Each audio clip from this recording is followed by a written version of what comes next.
Behind me is a piano. It's in my office space here, and this afternoon I have loved playing that piano for about an hour for my own self-care, for my therapy, for my relaxation, for my enjoyment. I've had a really gorgeous time.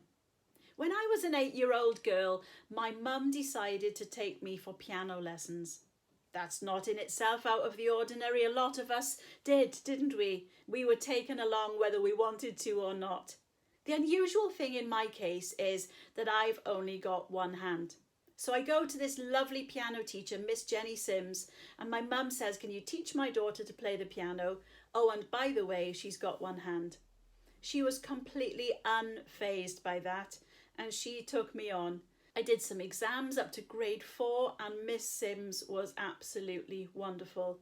A few years ago, I went to visit her at her home. I knocked on her door and she recognised me straight away. She invited me in and we had tea and cakes together. And as we sat down, she said to me, well, Sarah Thomas, my maiden name, 126 marks out of 150. Merit, grade 1.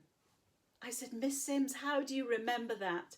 And she says, my dear, there are some things that one will never forget. There are 3 people in this story.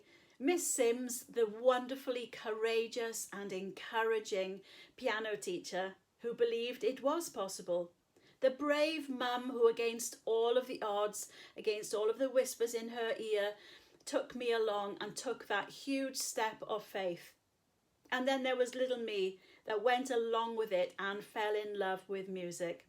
There is something of a miracle in this story, both in the courage and the bravery of the characters and in the gift of music itself. But that gift of music was stirred by a person who was an encourager, Miss Jenny Sims. She encouraged me. She put courage into me. That's what the word encouragement means. And I want to challenge each one of us today.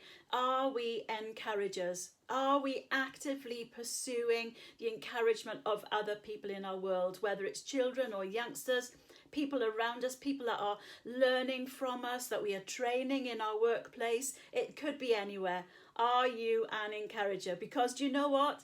Encouragement changes everything. Today, as I played my piano and I knocked out all these lovely tunes, I just felt overwhelmed with gratitude to God himself for the gift of music, to my mum for her bravery, and for Miss Sims for her courage and encouragement. So today, let's be that sort of person. Find someone to encourage. Believe in them, come alongside them, spur them on and say, do you know what? You can do this. Have a really great day.